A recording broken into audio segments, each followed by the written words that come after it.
So welcome everyone to Body and Soul, Understanding and Healing in this Lifetime, in which we explore the body and the soul, what we're doing here, and how to think about new ways of psychospiritual and physical healing. And these ways, of course, are new, but they're also very, very ancient. We want to thank Dr. Eleanor Gudis for sponsoring this, this class. It's a class, it's a workshop. And I'd like to start off by answering a question that someone asked me. You're welcome to always ask during class, just enter your question in the chat and I'll try to get to it. But somebody asked me after class as well, and you're welcome to do that. And she asked me, are we going to be going into details about the partsufim and so on as we go through the Sefirot? And the short answer is no. And if you're new to this class, and even if you're not, I want to remind everyone that the focus of this class is to get a more holistic picture of this, of the connection between body and soul. And in order to do that, we are going to be delving into all kinds of concepts, but I don't want to go too far into concepts that are going to become tangential. The Sefirot are very important because for the Sefirot, we're really talking about the way I'm teaching it, and the way we're discussing it, we're really talking about the midot, okay? The personality traits and characteristics, not only of us, but of Hashem, so to speak, and how we can align ourselves with a growth in this area in order to bring about healing. Okay, so that being said, I want to continue with Keter. And with Keter, we spoke about will last time, about Ratzon last time, and we spoke about so much to do with the source of which is Hashem's will, and then our will, the undifferentiated preconceptual thought, pre-thought concepts and preconceptual thought that we have, which is our will and desire. The whole idea being to bring our will into alignment with Hashem's will. It's actually very, very simple concept, and it's a lifelong journey and a lifelong effort. Now, in Likutei Moharan lesson 59, I'm going to actually be referring to the prayer by Rebbe Nachman in Likutei Tefillot, okay, which is the 50th gate in the Breslov Research Institute translation, which many of you have. In prayer 59, there is really a beautiful prayer about bringing ourselves into the this alignment. And in this prayer, Rebbe Nachman not only asks that we're brought into this alignment, but that the whole world is brought into this alignment, that we join together as one to do Hashem's will with all our heart. As we sit on the precipice of this horrendously shocking a few years, and each day brings new earthquakes, political and so on. As we sit here, it's easier, paradoxically, because of these earthquakes, because of the trauma of the upheavals. Every day we don't know what's going to happen. We wake up in the morning and something new happens, and something new that's shocking, that's never happened before, or at least not in our lifetimes.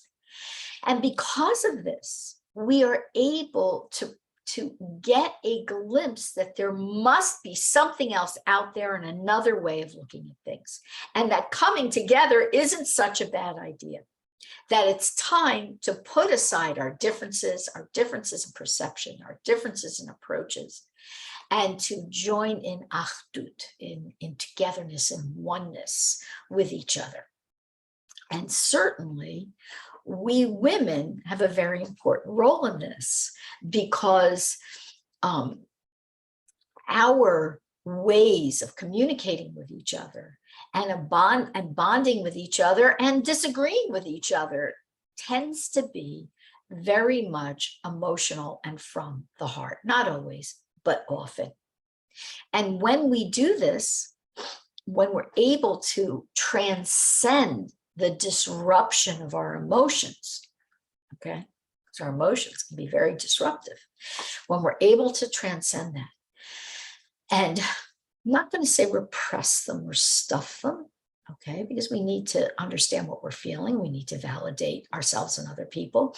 But when we're able to rise above them and connect with other people, because there's a bigger thing going on right now, we find that it's much easier to envision the next stage in the history of the world, the era of the Geula, redemption, and the Mashiach. So I do want to recommend this prayer to you. It's really very beautiful. And I'll speak a little bit more about it. Again, that's prayer 59 in the Lakutei Tefillah. Lakutei Tefillah, the Breslov Research Institute, has the Hebrew and English on each page. It's published under the name The 50th Gate.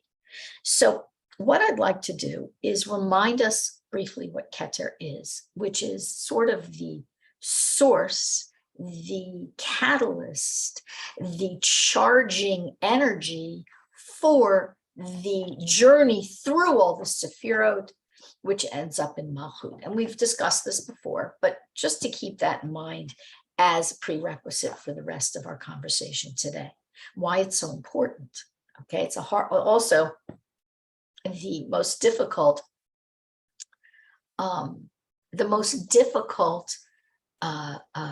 Sefira to access with awareness, with consciousness. Okay, so one of the things that we can see about Keter and will is that when it's out of balance, it manifests in a few ways. And one of the ways, what I'd like to speak about, is our relationship with Hashem and how we view Hashem, our perception of Hashem.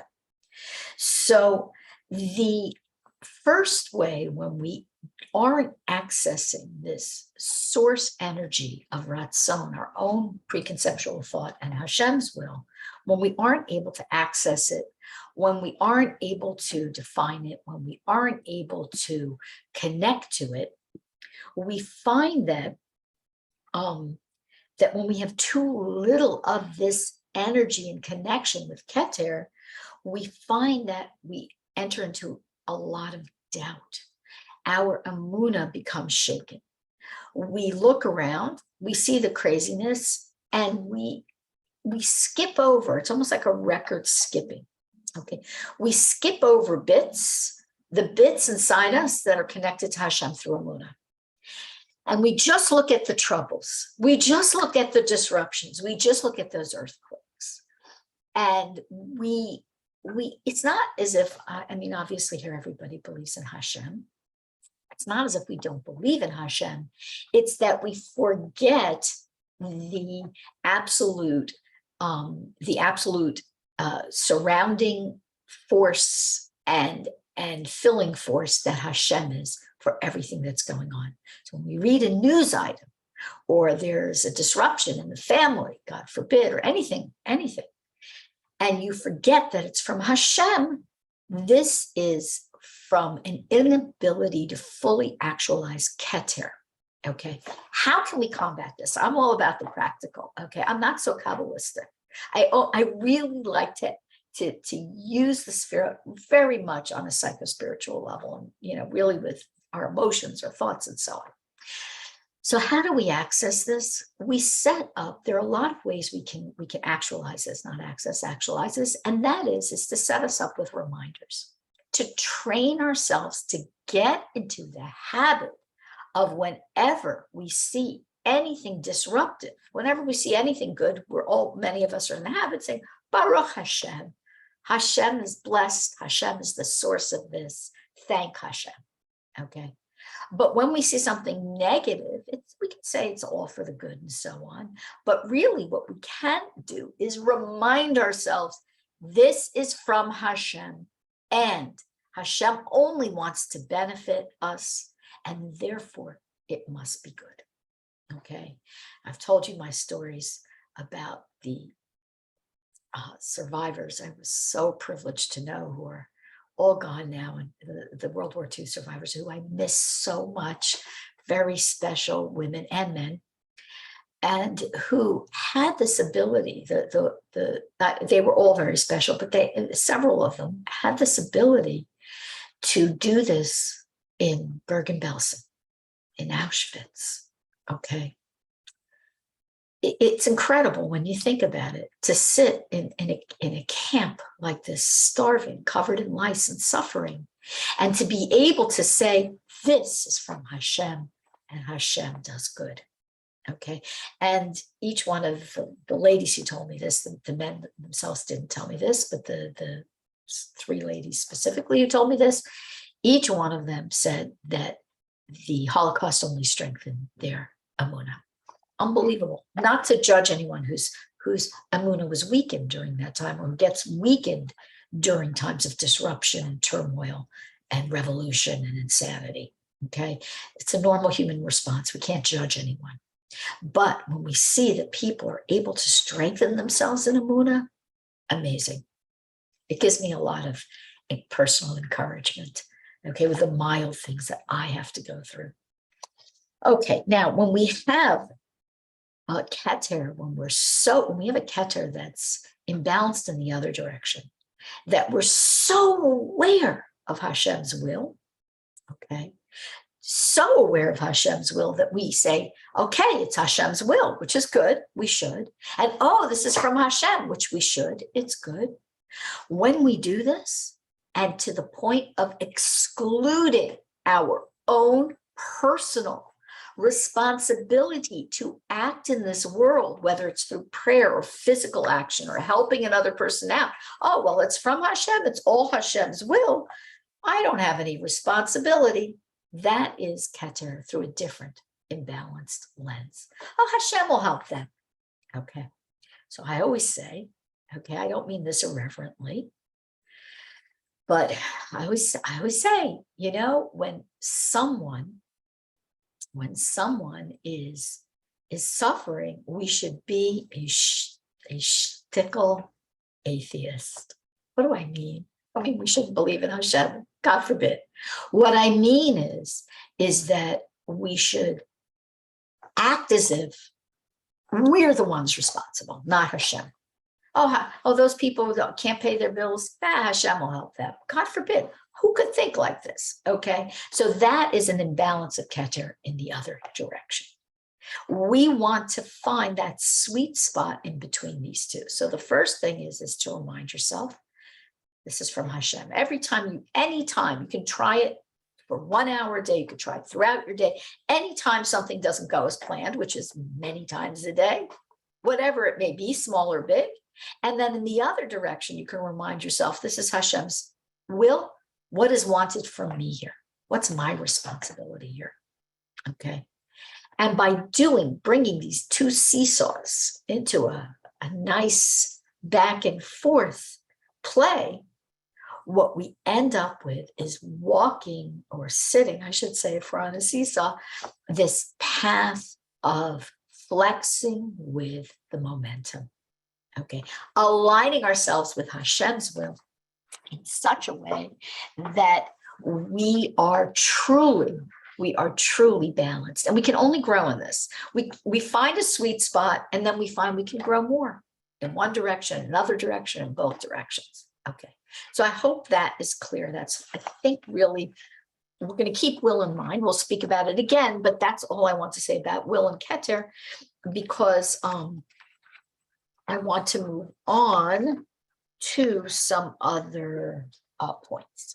So I'm going to tell you a story. And what I'd like to do is read the story to you.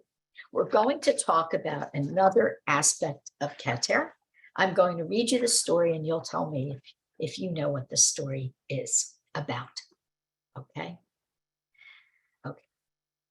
At the festival of Pesach, as the festival of Pesach approached, a Jew told his friend that a very good meal was in store for them. These were two hobos. We don't use that term anymore, tramping around together. And he encouraged his friend, who was a German, to pretend he was a Jew, since German and Yiddish, the languages are so similar, in order that the Jewish townsfolk would have pity on him and invite him for the Seder. Okay, so tale Rebbe Nachman tells about Keter. The Jew also taught the German how to act at the Seder and explained the customs of the meal, the recital of Kiddush over wine, and then the eating of a small piece of a vegetable, and the Haggadah, the second cup of wine, and so on and so forth. But he forgot to tell his friend about the maror, the bitter herb. So the German and the Jew went to shul, and they were both invited to homes. The German was in disguise. I'm not picking on Germans. I'm just mentioning the story the way it's told. And he was invited to a house of a Jew, and being very hungry, he accepted eagerly, anticipating the fine foods his Jewish friend had described after the beginning part of the Haggadah. So after Kiddush, his host gave him a piece of celery dipped in salt water. And while the family recited the Haggadah, the German sat there longing for the meal. Finally, when the matzah was served, he was so happy. Then his host gave him a piece of horseradish, which was extremely bitter and sharp.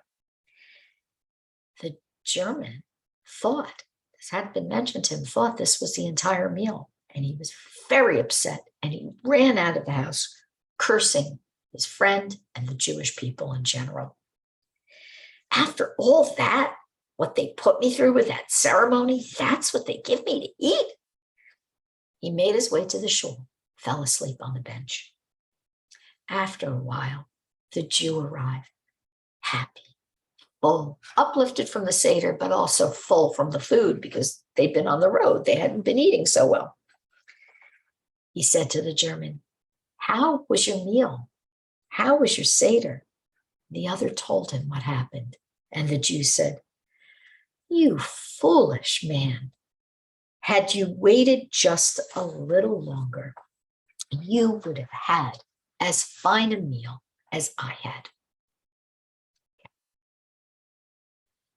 This is a story about so many things, but it's a story about Keter, about the patience aspect of will. Because will is often expressed in an unhealthy manner when we want to impose our will on a situation. We want change now. We want comfort now. We want alleviation from our difficulties now.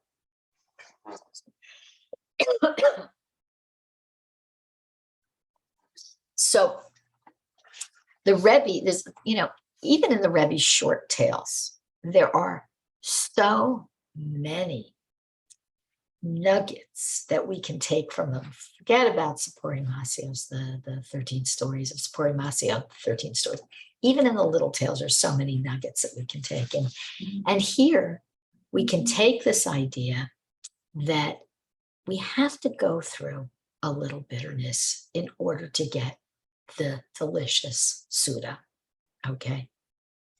And that, of course, is not only a hint to our own personal lives, all right, but it's also a hint to the Geula, to the Mashiach, We have to go through this process. We have to taste the bitter herb, the bitter horseradish, in order to get to the next step. It's part of the process, just as the exile in Egypt and the tears of Egypt were part of the process as well.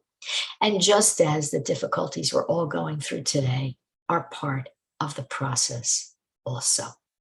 So anyway, patience is another significant, hold on one second, I think I'm gonna let this person in, okay. Patience is another significant part of Keter. Now,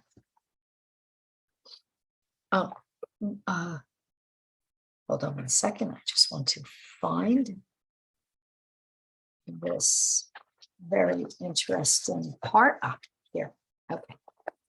So patience, Keter is the crown, but it also hints to this ability to be patient and to wait. So we have this verse from Iyov, from Job, which is Katar li ze'er. Wait a little while with me. Wait a little while with me. This is Elihu speaking to Iyov, saying Hashem has more coming, okay? We all know the story of Iyov, of Job, but just to recap, let's go over it a little bit. Job was a very devout person and a righteous person, whether he was Jew or non-Jew. The Tanakh doesn't actually tell us. There's a lot of debates about it. But he underwent a terrible ordeal. And here is the ordeal. The Satan went to test him. He asked Hashem to test him. And he asked to be allowed to wreak havoc in Iyov's life. And Iyov had a very pleasant life. He was very wealthy and had a beautiful family and a lot of servants and livestock. And in one day, he lost everything. His children, most of his servants, most of his livestock. In those days, livestock, cattle were wealth, okay, as much as gold was wealth. And the few remaining animals he had were captured and stolen. And the Satan wanted Hashem to test Iyov's emunah, his faith, which is very bound up, of course, in this idea of patience, okay? And Iyov reacted actually very well. He said, after all this happened, I came out of my mother's womb naked, and I'm going to return there naked. God has given and God has taken away. That's where the famous line comes from. And he said, Baruch Hashem. Blessed is Hashem. Okay. So we have this incredible patience and strength of faith and strength of character that Iyov had. One second, please. I'm just going to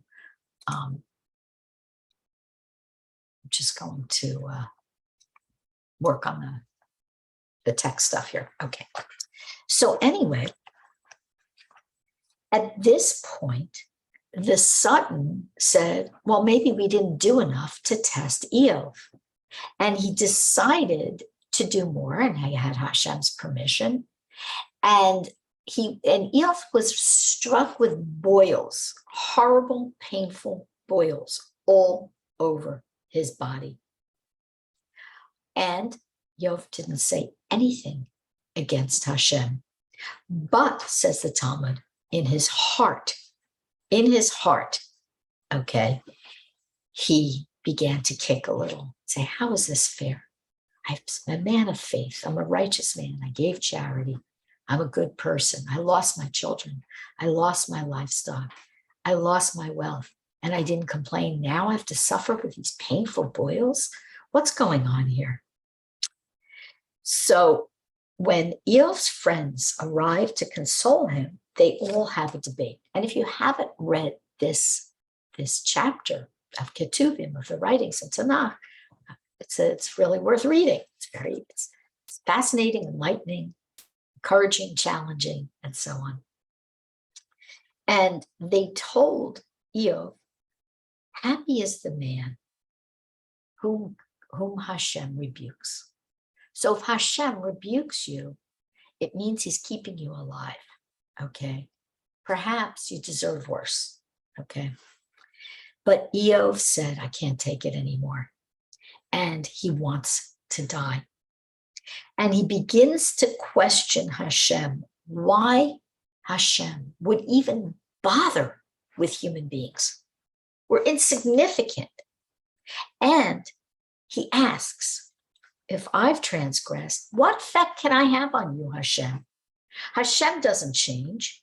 Hashem must be aware of my righteousness, but he destroys the wicked, and he destroys those who aren't wicked. He destroys those who are without blame. So this is this debate that Iyov has, okay? In other words, it's not that he has run out of faith. He's run out of the endurance, the patience to deal with what Hashem is giving him. And after all, as I mentioned before about World War II, we can't judge anybody who's suffering. We can't judge another person who's suffering. We can only evaluate ourselves and only try to transcend our own pain, okay?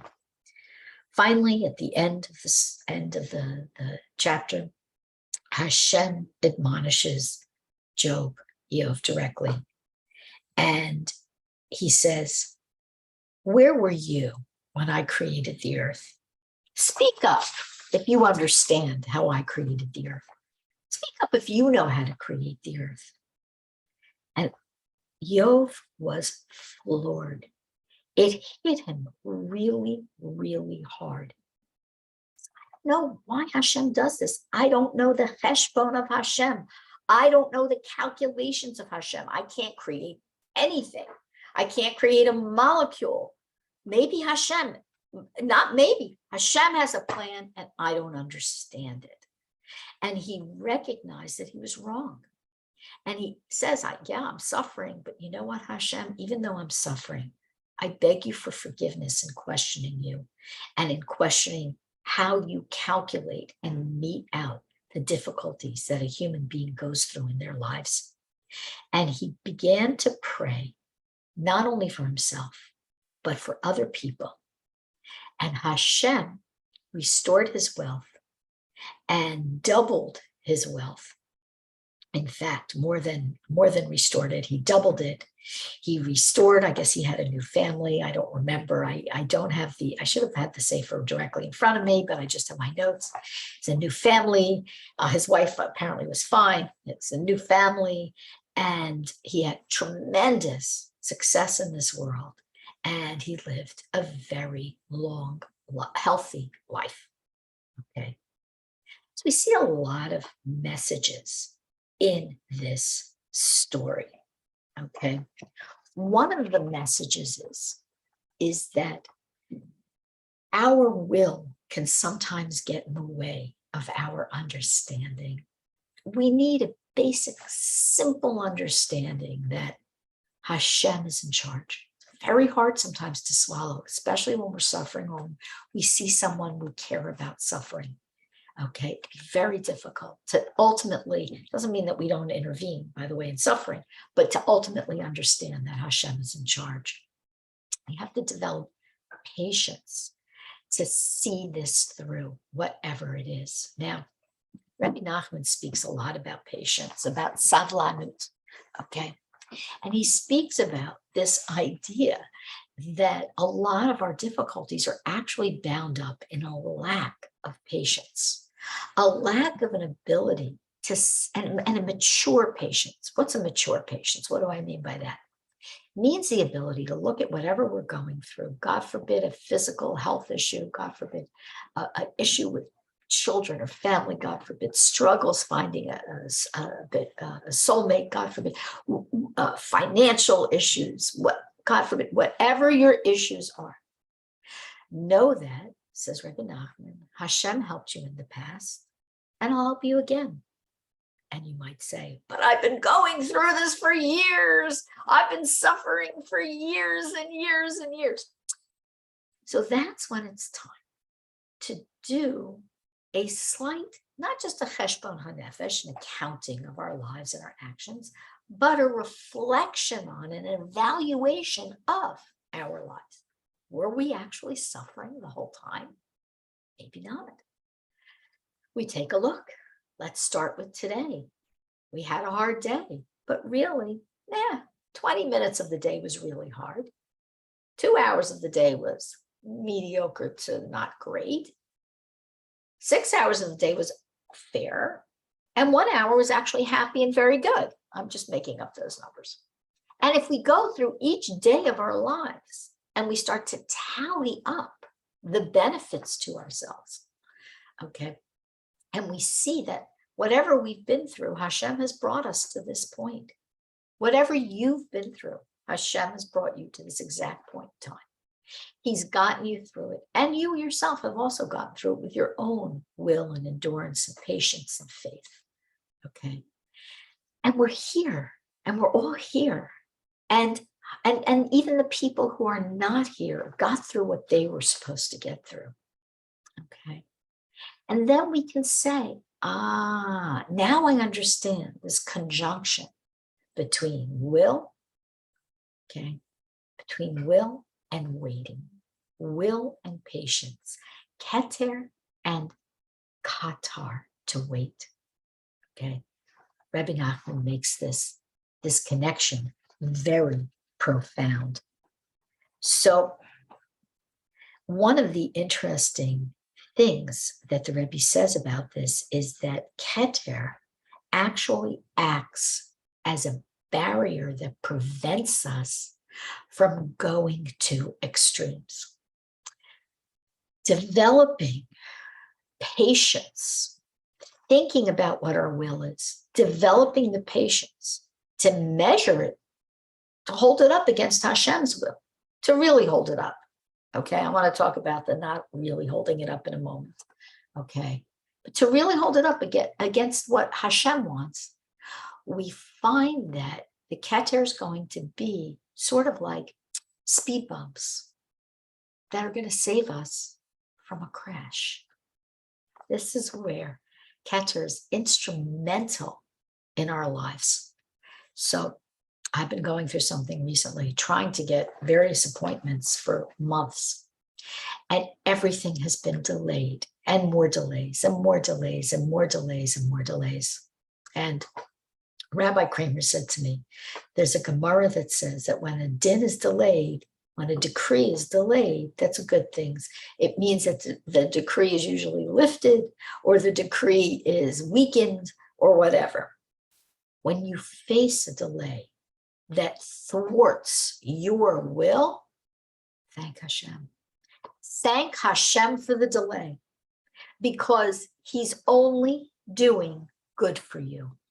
He's only doing what you need at this point in time. And if you push and plow through the delay, through the obstacle, if you leap over the obstacle, you might crash. Now, when do you know, should you leap over the obstacle? When should you leap over an obstacle? When you're absolutely sure that what you're headed towards is absolute kedusha, absolute holiness, such as learning something of the tzaddik emes, learning Rebbe Nachman's teachings, or learning the teachings of the true tzaddikim. Going to Uman would be an example, although right now we really do have obstacles that are dangerous, and so on. Okay, so unless it's connected to real kedusha, and you're sure, and hopefully get advice from a mashpia, a mentor, somebody, or through your hitbodedut, through talking to Hashem in your own words about whatever's on your heart and on your mind and in your heart, you come to the conclusion that yes, without a shred of a doubt, this is for the good, and I should continue in this direction, then maybe you should push through an obstacle. In general, though, Rebbe Nachman says, don't push. He himself was famous for not pushing. He didn't push. He, in some ways, to his detriment from our eyes, didn't push. So for example, excuse me, still losing my voice a little bit. For example, when Rebbe Nachman was on his deathbed with tuberculosis and the end was near, and everyone knew the end was near, he didn't want a doctor. He said, whatever you do, please, no doctor, okay? And the people around him pressured him and said, please let us call the doctor. And the doctor came and gave him a treatment which turned out to hasten his death, said the Rebbe, or said Rebbe Nachman. So he didn't even push back against the will of those around him. He wasn't a doormat, God forbid, but he understood that all this pushing, all these delays, all this pressure and so on was from Hashem. So there's a very good point that Judith Feld made in the chat. Excellent, excellent point. She says this is the same concept that Tisha B'Av this year was on Shabbos. It was on Shabbat. That was the 9th of Av. And this was a nidche, okay? Which means that the fast itself was postponed till the Sunday, okay? And she adds, hopefully bad judgments will also be postponed. B'ezras Hashem. Amen. Thank you, Judith. Excellent point. We all look for a nidche, okay? The delay is a blessing sometimes, okay? So one of the things about the nidche, I'm embarrassed to say, but it's true, is that we don't have to wait till noon to get back in the swing of things the next day. We can go to the, we can go start doing laundry that night if we want to. So whatever it is, there's a small little positive, but there's obviously bigger positives. So thank you, Juice. Very good point. Okay, so let me continue. Okay.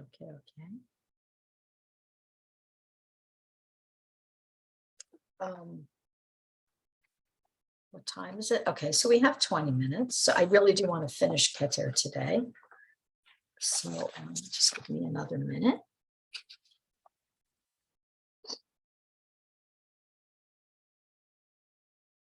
Okay, also this idea of a katar, of waiting, is expressed in the tzimtzum.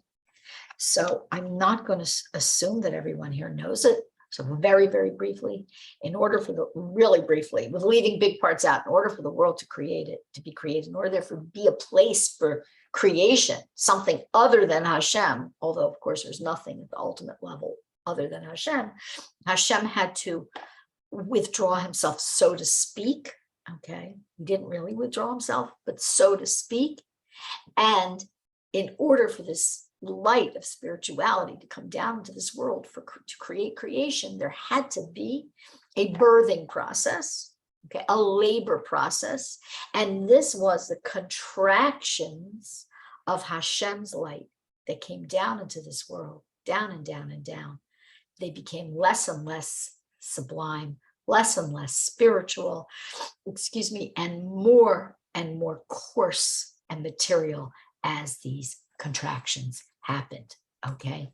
And birth itself is perfect. Pregnancy and birth is a perfectly analogous to this idea of Keter. As a matter of fact, I think we can appreciate more about Keter from this analogy than perhaps any other, which is this idea is that everything takes time.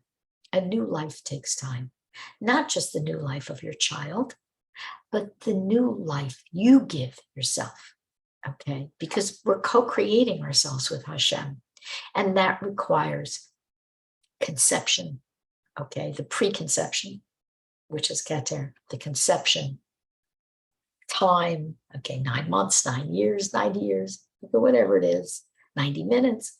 And it also requires the pangs of obstacles, okay, the pangs of self-doubt, the pangs of difficulties, sleeplessness, whatever it takes in order to get to that next stage. And for those of you who are involved in any project work, whatever project you do, even if it's home projects, okay, they count very, very much in this.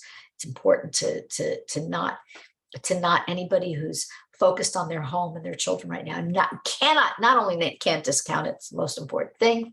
Okay, this idea of every little project we do is going to go through this stage. It's going to demand our patience. Okay, so you're trying to get your 4-year-old to eat something she doesn't want to eat, okay? And you know that she needs to eat it. Maybe she's one of those kids who doesn't eat, okay? She hasn't eaten all day, and you're trying every trick in the book, okay? Hang in there, and don't forget to do what Iyov did, how he began. How did he begin? Began with prayer, okay? He began with speaking to Hashem. Oh, Hashem, of course. What was I thinking? Hashem, I don't know what I was thinking. That's prayer. That's Hitbo to do. Okay. I'm sorry. I fall on my face in front of you. Or in this case, Hashem, I give up, but my toddler needs to eat. Please help me.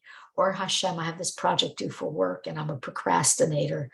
And I know I work well under pressure, but I'm really just too tired to do a good job, but I really need to do it because I said I would do it.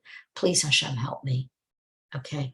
And when we begin with prayer, okay, after a bout of hopefully patience and a lot of emunah, when we begin the process of prayer, we absolutely find that things go more smoothly, whether our prayers are answered in the way we want or sometimes not. We'll find that, you know that project I was going to do? I see why it shouldn't be done. Let me call my boss up right away. Wait, we have to do this other project first. Okay, these things happen all the time. If you think back to your life, I'm a project person. I love projects. We're always doing projects. Okay, so you think back to your life where you were creating something, doing something, building something, helping people, building an organization, doing chesed, painting a painting, whatever it was you were doing, and you really evaluate the phases you went through. You had that preconceptual thought of Keter. You had periods of Qatar where you had to wait. You had times where your will ran roughshod over the situation, and then you remembered you need to pull back a little bit. You couldn't force it through, or you forced it through and you had to start over, and so on. Okay. In America, okay, and I think in Israel too, perhaps just the Western world, okay, the Western cultural world, I would say in general, will and determination is very highly praised. Okay, and it's true. It's a very good quality. If everything's ratzon. Rebbe Nachman says, if you want, you do, and if you don't want, you don't do. But at the same time, having a healthy and mature view of what requires that intense will and not takes the next level of psychospiritual development, and we can all attain it. Otherwise, Hashem wouldn't have given us this task. Okay. I think we might have to skip some of this and get to the okay, one more thing I want to say about Keter here.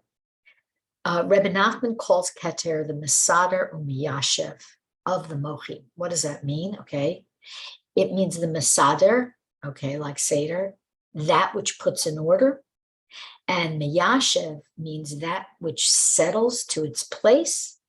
So when your mind is going crazy and you connect with this idea of what will am I aligning with, okay, your thoughts will slow down, they will come to order, and everything will settle in its right place, which refers to what I was referring to before about these projects or whatever it is you're working on.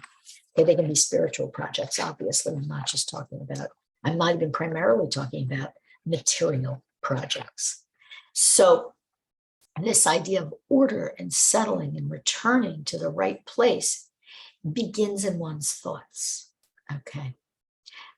I don't know about you, but I really like everything in order. Okay. I don't like clutter. I have like almost like a house with no clutter. I would like, everything very spare. And I live with my husband, who's a pack rat, and the disorder around me has an actual effect on my thoughts, my work, my emotional state. Okay, it's not that distorted. He's not a slob, but if he's learning, he has 40 books out. Okay. It's not just like a normal amount. And I really, and then I keep buying him shelves and carts to stack all his farm on, and whatever I buy just adds more. So there's really no point. But what I realize is that this is a gift from Hashem for me, which is, and I want to share it with you, which is to make the order in my own mind, to not be distracted by the environment around me, to keep my focus and purpose and intent, okay? And to do what I need to do. And foremost, to begin with tefillah, to begin with prayer in this whole everyday, very mundane example of making order in one's thoughts. I remind myself this is Keter. It's not just I'm trying to run them up with my will, my ratzon. Husband, please line everything up all in order. And he's not going to do that. And if I do it 2 seconds later, it's not going to be like that too. But this is Hashem's will. And when I align myself with that, a lot of the pressure leaves. I can't say I'm perfect in this area, but I wanted to share with you a mundane example. Okay. We are going to continue with this idea. There's really more. There's just more. We're not going to be able to get to all of. I want to get to all of Keter today because I think it's important to try to complete this. So what I'd like to get to is this idea of we have this expression to nullify our will before Hashem's will, and I feel that for most people that's a difficult starting point. So it's a good idea to align your will with Hashem's will. I wanted to share that because I think that helps me when my will might be too disparate from what maybe Hashem's will is. Let me just begin by aligning it, by getting it lined up, okay, rather than completely dissolving it. That's the goal. All right, that's the goal, but it's not always so easy to get there. And we're human and we have to start from wherever we're at. Okay, the next aspect of Keter is humility. Okay, now, this topic is something that we're going to be, everybody in Breslov learns, especially in Elul. We learn Torah Vav, which is very much about fleeing from honor. But this topic is so important, and it's extremely important to health, to physical health. Why is humility important to physical health? Because when one is humble, when one is truly aware that, yes, I have a Nakuda Tova, I have a Neshama, I'm connected to Hashem, but honestly, I'm nothing, totally nothing, really, because Hashem just breathes life into me. So therefore, I'm nothing. When we have this understanding of what it means to be humble, other people can't get to us as much. And a lot of stress for women especially comes from relationships. I began this series with a class on the heart and the stresses on the heart.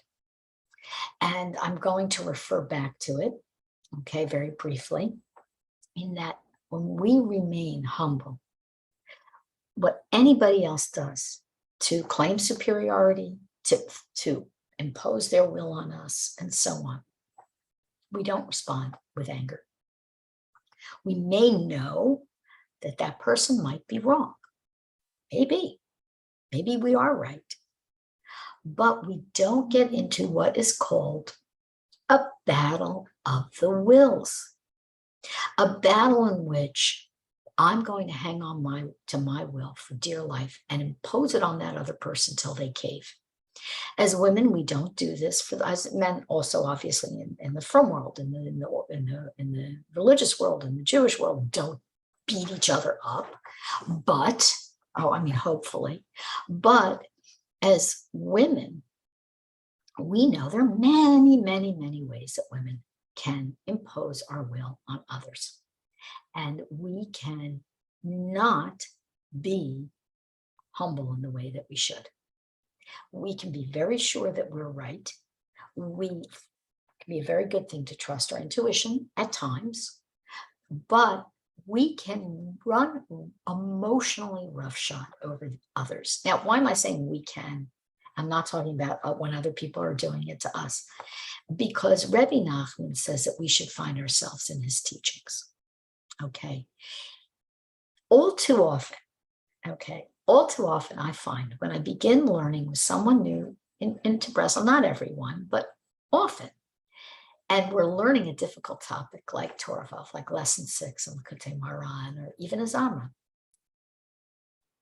the instinct that they have is to say is, oh, yeah, that's just like my mother. Oh, that's just like my neighbor.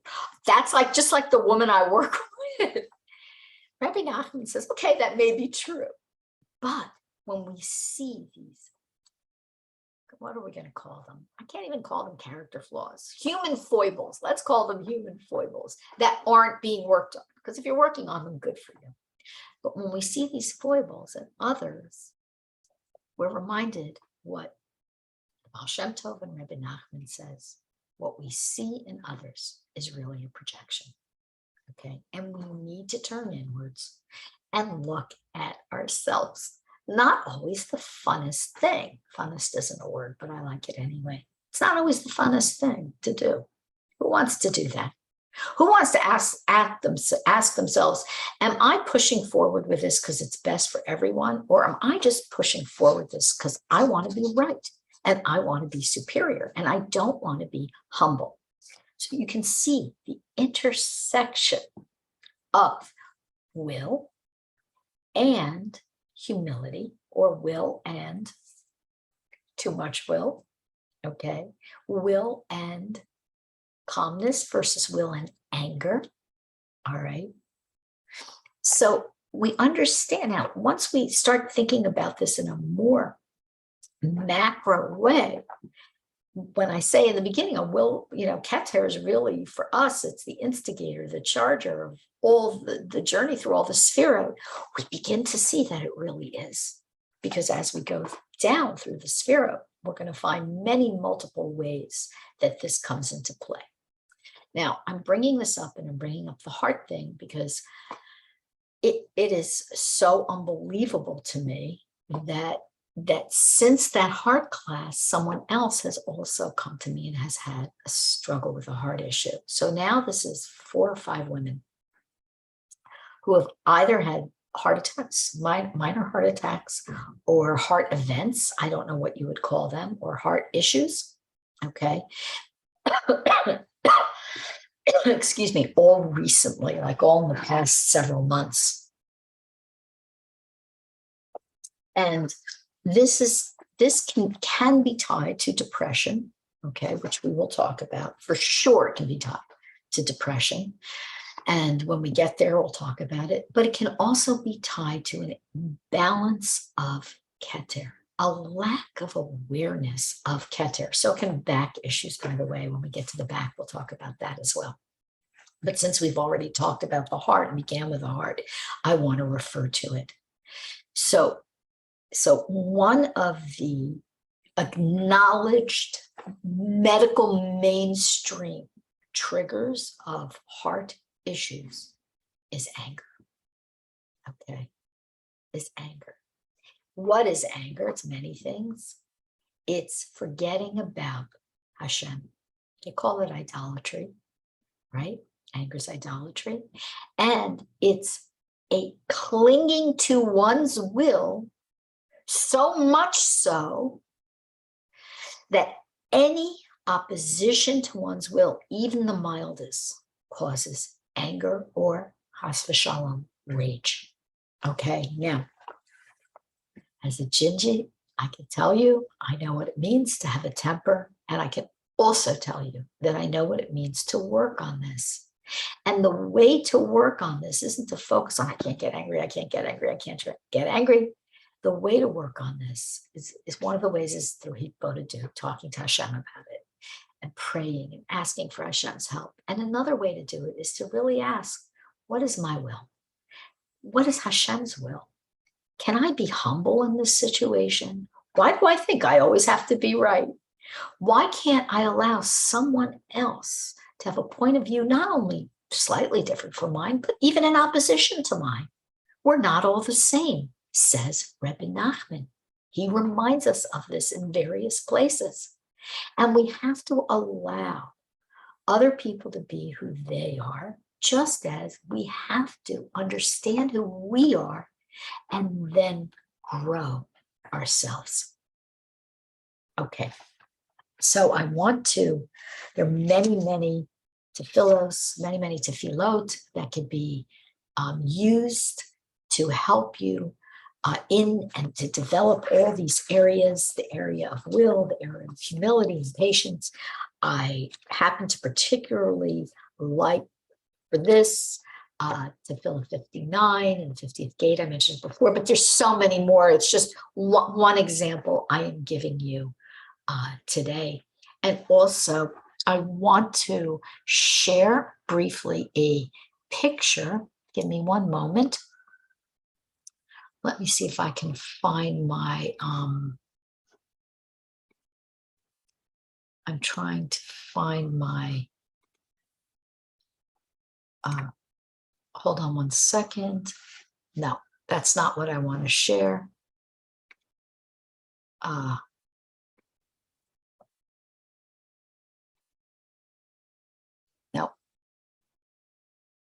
Hold on one second.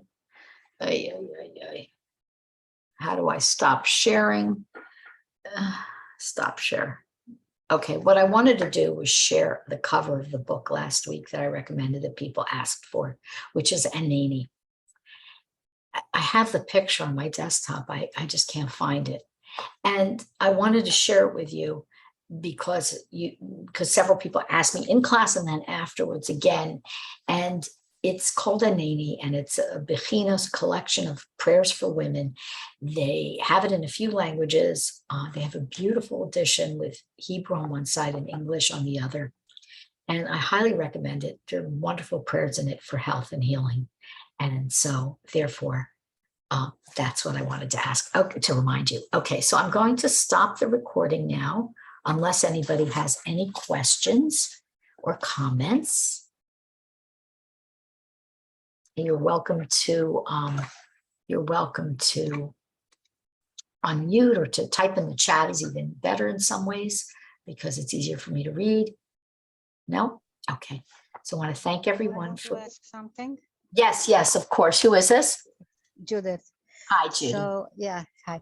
So I just wanted, at which point, I know there is one point that Iyov not only questions Hashem about whatever, all the tribulations, but it's almost like he accuses Hashem, that he says, maybe you made a mistake in spelling, and instead of Iyov, you thought it's Oyev, which I guess in Hebrew, it's only one letter off. And then Hashem answers him, said something to the effect, no, I make no mistakes. And he brings the example that there is this bird that her womb doesn't open when she has to give birth, and she flies crying in pain and whatever. And at the right moment, there is a snake that Hashem prepares, of course, and bites that thing, and the baby falls out. And not only that the baby falls out, then another bird comes and swoops that baby as the baby falls out of the womb. So Hashem kind of says, if I can do all this, like, why would you think that I made a mistake in spelling of your name and I thought that it's oil, something like that, So first of all, thank you. And I thank you. And I really want to, we don't really learn Iyov that much. I don't know, it's not so popular. And I see Sigali nodding, but yeah, I mean, it's really worth reading and reading the commentary on it as well. I mean, when I went, I have to tell you, when I saw this just little verse, I said, let me look at Iyov. I haven't looked at it in a long time. There was so much information just on my bookshelf, let alone online. So thank you for that. And I encourage everyone to follow Judith's example and study up. All right, any more? There's a comment here. When is the next class? Okay, so the next class, God willing, will be next Tuesday. Okay, at 12:30. And also, can I suggest a safer to review my classes? So I use a lot of Sfarim, but if you would like two great Sfarim in English to cover this topic, Anatomy of the Soul by Chaim Kramer, Breslov Research Institute, and Wings of the Sun by Rabbi Avraham Greenbaum of azamra.org. Those two books have so much on health and healing and body and soul. They're very different. They complement each other. There's little overlap. Many years ago, when we had Breslov campus with Breslov Research Institute, when we used to have it, it's no longer on extant, unfortunately. I taught, I think it took me a few years, Anatomy of the Soul, page by page. And I enjoyed it so much. And I think everyone else did too. It's such a wonderful book. So I recommend those two books. And in English, I'm using a lot of texts. I'm using Likutei Maran primarily, to be honest with you, and Likutei Tefillot and some Likutei Halachot. Okay. And Tanakh. All right. Sigalit, yes, you have to unmute yourself. Yes, thank you. And can you just begin the first sentence of the tefillah, I think you said 59, so that I can just see, because I have only a Likutei Moharan in Hebrew, so I just want to make sure that it's the right tefillah. Yes. Yes. Hold on one second. It's the tefillah. It's Likutei Tefillot, right? Yes, that's the one that I have, Likutei Tefillot. Okay. Ashrei Shomrei Mishpat Osa. Got it. Okay, great. Perfect. Thank you so much. And again, really, this is so specific to each person. It happened to, as they say, resonate with me. But if you look through, you will see there were many instances where the Rebbe discusses this. So that's Lacha. All right. Okay, thank you so much. Sure. Have a great week. Oh, tomorrow we have the Psalms for Life class. We're doing, God willing, I think we're up to Psalm 31. And that's 11 a.m. New York time. You'll get, if you're in the WhatsApp chat, I don't know if everybody's in it, but if you're in that chat, you will get it. Let me put my number here. Let me stop the recording. Okay.